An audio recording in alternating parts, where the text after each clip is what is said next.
Innovons la Réunion, c'est à la fois un outil d'animation, un portail d'information, et ce sont également des événements permettant de mettre l'innovation à la portée de tous les entrepreneurs et de tous les acteurs qui participent à la transformation territoriale de la Réunion.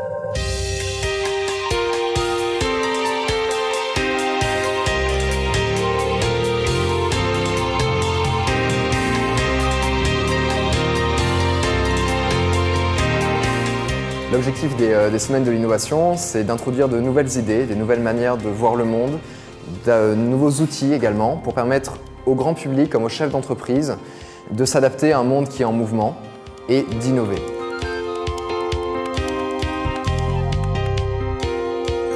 Je suis venue participer à cette Semaine de l'innovation pour connaître de nouvelles techniques d'innovation, mettre à jour mes connaissances dans le domaine de l'innovation et de la création, et voir l'applicabilité que ça pourrait avoir dans mon entreprise et former aussi mon équipe pour développer notre créativité.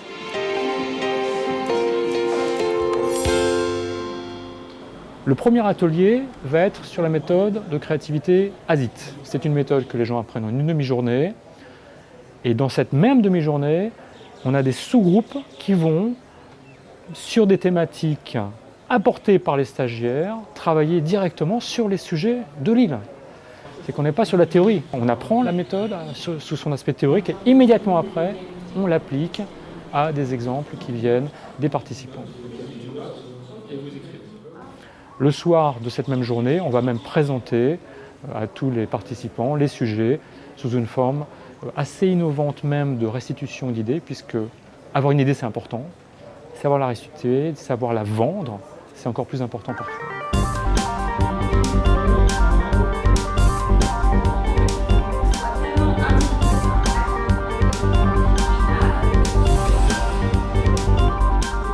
Aujourd'hui, on a pu travailler sur une problématique vraiment concrète au sein de ma société, l'exposer à des regards extérieurs.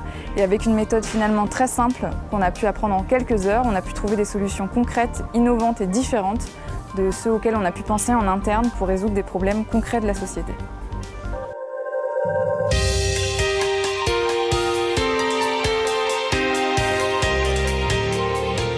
Le deuxième atelier est autour des outils de communication, de feedback, de motivation des collaborateurs autour de la créativité. Notamment, est-ce qu'il faut donner de l'argent?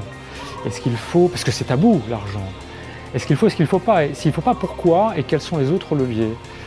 Donc là, on va voir des exemples, des ateliers encore, bien évidemment, et surtout des petits exercices qui nous font communiquer autrement.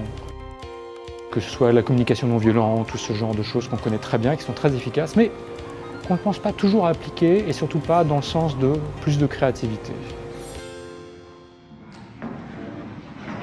Le troisième atelier va être pour que le manager possède des outils opérationnels pour communiquer avec les donneurs d'ordre, mais aussi les collaborateurs, pour les stimuler, pour les motiver, pour organiser la créativité, que ce soit des outils connus comme le mind mapping, qui est très opérationnel et que beaucoup de gens connaissent, mais d'autres, parfois moins connus. Aussi, on va voir le rôle de la contrainte dans la créativité. On va voir ce genre de choses et des outils plus rigolos qui permettent d'animer un groupe créatif.